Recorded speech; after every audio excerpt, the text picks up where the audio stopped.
there was a moment recently where I realized that, I am not the only one with opinions. Who knew? It was a cozy scene. My kids were all snuggled up on the couch. They had their blankets, their tablets. They were shoulder to shoulder, like they were actually friends that day. And my husband and I, we were deep in a very grown-up conversation. It felt like it anyways. We were mapping out where we wanted to plant trees across our property. He went on a little bit of a tree spree and we've got almost 50 trees to plant across our property. And so just like normal casual things, yeah, right? Like, should we line the driveway? Should we use them to create a visual barrier over here between this and that? Like, maybe should we buy the neighbor's land someday? Like, what?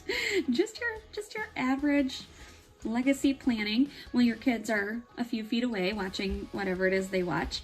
And at some point, I got up to grab cheese sticks because apparently, in addition to being a visionary land developer, I am also a snack delivery girl.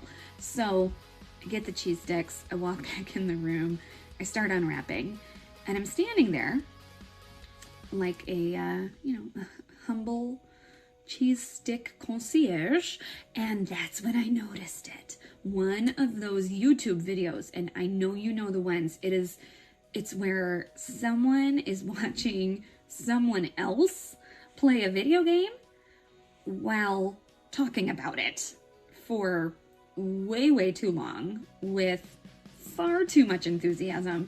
And I paused and I looked at my daughter and I said, "What are you watching?" And she immediately pulled the tablet up to her chest, like kind of defensive, kind of protective, a little bit suspicious. And in that moment, I am proud of myself. I did not launch into a lecture. I did not cite all the screen time studies that I've read. I didn't go full, like, because I said so. No, not this time. Sometimes I do. Not this time. This time, for whatever reason all I said was, "I don't like that." And she looks at me, completely unfazed, and says, "Well, I do." And instantly, I dropped my hip, I put my hand on it, and I gave her that look, the look.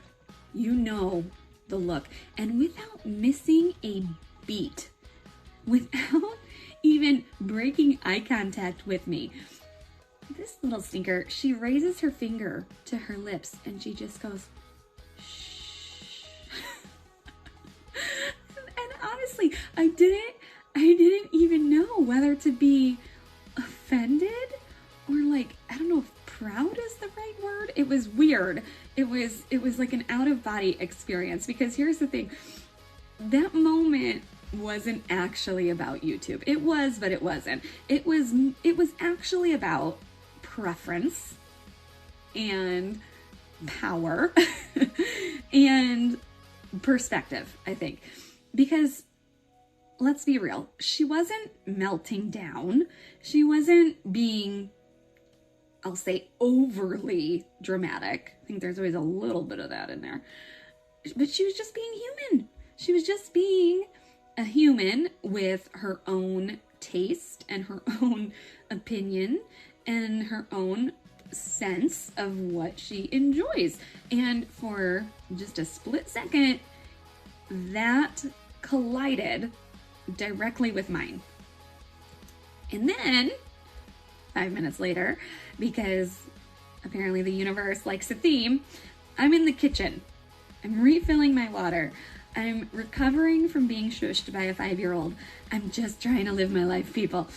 And then from the other room, I hear my son casually say, "Hey, Mom, did you know that there is a pig in the world that can open cupboards?" And I laughed, like I chortled. I laughed so hard. because of course that's the next sentence in my day. And so I answered him. I said, I did not know that. And for a real split second, again, I had this tiny unexpected thought. Like, what a gift it is to learn something new. Even if that something is the completely random existence of a very highly skilled pig, right? And but then he keeps going and he says his owners had to put locks on the cupboards because he kept getting in. And he's fascinated, and so now I kind of am. And naturally I ask him, like, well, where does this pig live? And without hesitation, he says, I don't know. I never asked Google. And that stopped me, because on one hand, that is a very logical answer. Like, why would you know more if you didn't ask the source for additional information, right? But on the other hand, how did we get here? How did we get to a place where Google is the source of truth, where information only counts if it's been searched and cited, and knowing something without verifying it feels incomplete? Don't get me wrong, I am a stickler for citations and sources, but it's just so interesting how it plays out in our day-to-day. So now I'm standing there thinking, in a matter of minutes, my kids showed me two very different but equally important things.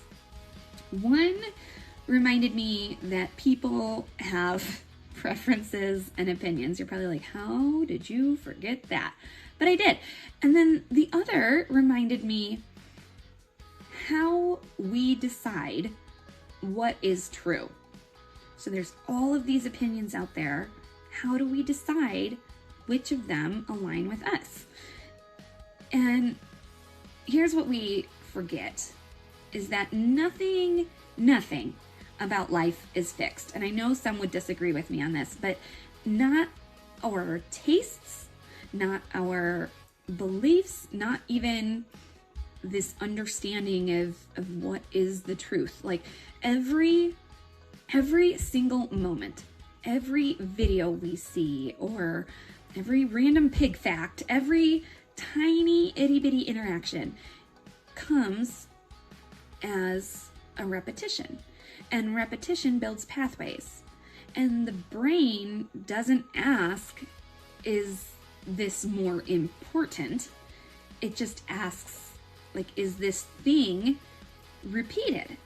And then your brain wires accordingly, which means when my daughter says, I like this, a pathway is forming. And when my son says, well, I didn't Google it, well, another pathway is forming. And when I respond, hopefully with control and curiosity or frustration or connection or whatever it may be, I'm a part of that wiring too. And maybe that's the real work, because we cannot control everything that they consume. But we can stay close. We can stay close enough not to correct every moment, but to ask better questions and challenge appropriately and stay curious alongside them, because someday she won't just say, I like this. She'll be saying, I believe this. And he will not just be saying, oh, I didn't Google it. He'll decide what counts as truth. And I want to be a part of that process, even if it starts with trash YouTube and cheese sticks and a cupboard opening pig, because we're not just raising kids. We are shaping patterns. We are reinforcing loops. We are strengthening those connections and creating new ones, one small moment at a time, whether we realize it or not.